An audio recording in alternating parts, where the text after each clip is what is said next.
Previously, Asahi is summoned to a fantasy world by Truck Kun's apprentice while trying to save a little girl. He gets excited with his new life and joins the Adventurers Guild. While on his first mission, he's attacked by a wyvern and finds out that he has terrible stats and a useless rock-throwing skill. When all hope is lost, he calls for his big sister, who is summoned, and defeats the wyvern with ease. She also saves a village from goblins, but it is attributed to Asahi. He is increased to ogre rank, which is unprecedented, so he becomes the talk of the town. He checks his sister's stats and she's ridiculously overpowered, so he pleads for her to use her powers in the background to give a false impression of his ability, which is illegal and punishable by death. The story continues like any other day for Asahi, who's getting chased by a monster through the woods, and this time it's a goblin. He jumps off a cliff into a clearing. He's followed by the creature, but he uses his rock-throwing skill to land a direct hit on his pursuer. His celebrations are short-lived when it is revealed that it only did 2 points of damage to the goblin, which manifests as a single lump on its head. After an awkward stare down, he turns to run again, but the goblin orders his subordinates who were in the bushes to attack. Big Sis Maya emerges as usual and lands a devastating fire attack that wipes out the monsters. Although he's relieved that she came to help, he's a little disappointed in himself that she had to step in again. She points out that his one-on-one fight turned into a group attack, so she had to even the odds. She showers him with love while she cleans the dirt that covers him. They head back to the city where Asahi checks his stats. He has finally reached level 10 and Maya is equally as excited for him. He acknowledges that he's still a beginner, but it is a milestone that shows that he's making progress. Maya concludes that very little of the EXP from the many monsters that she beat went to him despite her giving him the chance to land the final blow. He speculates that the EXP he gains is based on the amount of damage he inflicts. Maya watches on as he comes up with more theories, mumbling to himself. He finally boils it down to having to work hard to improve his skills so that he can fight on his own. Maya has an idea of an effective way he can achieve this. She suggests that she will capture a monster and pin it down, allowing her younger brother to attack it till he defeats it. Asahi is against that idea because he can't continually hack at an enemy that can't defend itself. Maya suggests that he attacks her to increase his EXP since she is high level, but he can't in his right mind attack his sister. This makes her happy that her little brother cares about her so much. She points out there isn't any need for him to get stronger since she ends all her battles in one strike.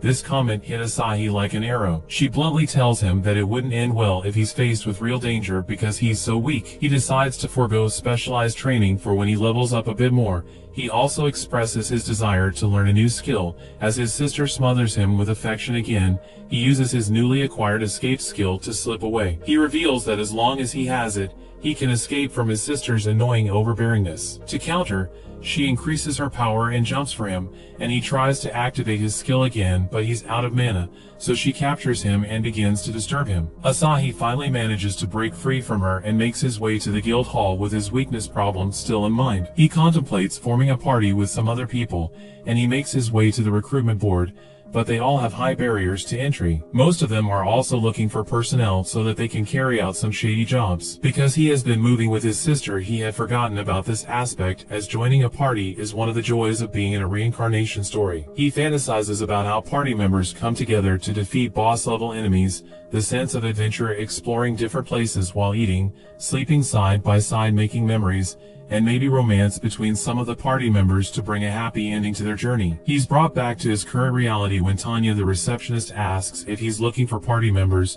She tells him that the people available around this time of year are the rejects. He informs her that he has been working with his older sister so far when she asks. Tanya assumes that Maya plays the support role in the party, but Asahi knows what the real arrangement is. The guild receptionist advises that the famous parties are well balanced and uses the Balmung party led by Siegfried as an example. They have Gordon, a tank with impregnable defense, Mimosa, a sorceress that excels in all forms of magic, Shulian, an archer who specializes in long-range attacks, and finally Siegfried engages in close-quarter combat. This is an ideal party composition.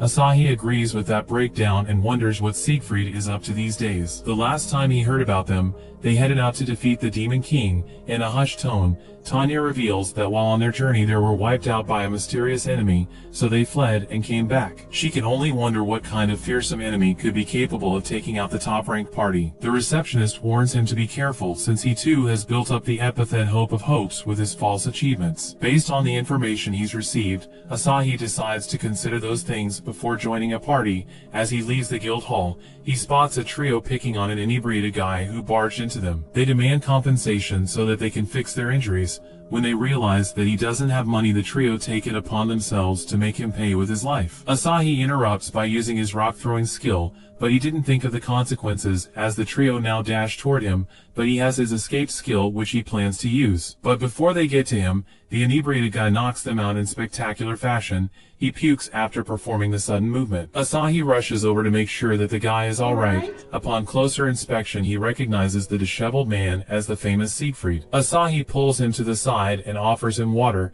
He's curious to know why Siegfried, a dragon-class adventurer, is in such a state. Siegfried feels like he's undeserving of his dragon hunter title and now calls himself the loyal dog Pochi. His failed attempt at defeating the Demon King is what has put him in his current state. Siegfried even permits him to laugh because they were defeated by a single demon. No matter what attacks they used, they got batted away like a baby's fist. The frightening thing was that the demon hadn't even begun to fight seriously. Asahi comments that he never knew such a fearsome foe existed.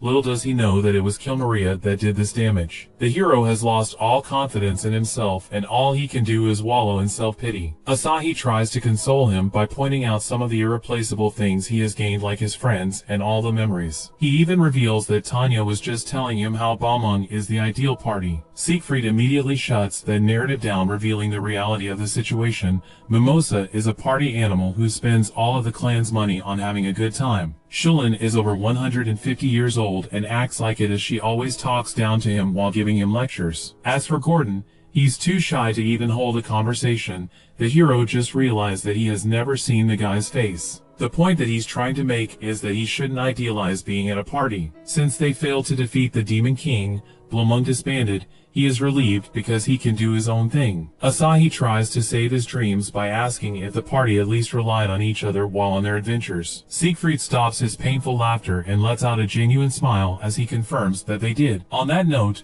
Asahi tells him of his departure as Siegfried thanks him for the help. Asahi heads back to the guild hall to sign up for one of the parties when Tanya rushes over to him with an emergency quest. A horde of wyverns is attacking a settlement outside of town. He's the only high-rank adventurer around and has experience with defeating them. He agrees to take the job, but he is rushed to the site before he can call Maya to help him. He is forced to face the danger alone and begins to scream frozen in fear as the monster swoops down to attack him. He is saved when a sudden wide-area attack incinerates the wyverns, accompanied by a laugh from Kilmaria. The demon general teases Asahi for being surrounded by calamity as usual. He addresses her by her first name, which she's not a fan of and prefers he calls her big sister. Asahi informs her that when he called her that, it was a one-time mistake, and he thanks her for saving him again. He assumes that she was testing her strength on the wyverns, but that is not the case, as she came to return his overclass adventurer badge. He remembers that he dropped it during their first meeting, and their interaction is stopped by another horde of wyverns that appear out of nowhere. As Kilmaria prepares to deal with them, Maya comes out of nowhere and finishes them with a lightning attack. They are both happy to see her, and for different reasons. Kilmaria immediately requests a rematch, but Maya doesn't even acknowledge her as she walks past. The big sister makes her way to Asahi to make sure that he's okay. Kilmaria recovers from the emotional damage as the siblings discuss. With her younger brother fine, Maya grabs him by the neck, suggesting that they head right home. Kilmaria shouts for them to hold it. Maya finally acknowledges her, and it leads to them fighting about how inappropriately dressed they both are. Kilmaria challenges her again, but Maya doesn't see the point. So the demon gives her a reason by taking Asahi hostage, but there is no real malice behind it. This is further proven when Maya attacks her with a comical knock to the head, which leaves her with a big lump. The two start to have a cat fight, which Asahi watches confused, but in the commotion, a wyvern swoops in and apprehends him. The two immediately dash up and Maya takes it down with a powerful lightning attack. This forces the monster to drop him. As he free falls screaming, Kilmaria is there to grab him, and they land back down softly. Maya reveals that she only attacked without hesitation because she knew that Kilmaria was around to grab her brother. The demon is surprised that a human would trust her like that. As they interact, Asahi comments on how alike both of them are. The siblings try to leave again, and the general tries to kidnap him, but he uses his escape skill to get away from her. Kilmaria is shocked that he has a teleportation skill and wonders where he learned it from. She starts to feel like she didn't need to save him some earlier. Ashai quickly corrects her and explains that he can only use it when he is focused, and he can only use it once because of his low mana. He assures her that he did need saving earlier and thanks her again. The siblings' interactions causes Kilmaria some amusement as she comments on how fascinating they are. She also feels like Asahi is more than just weak. The demon decides to call it a day and leaves while the siblings head home. That brings the episode to an end.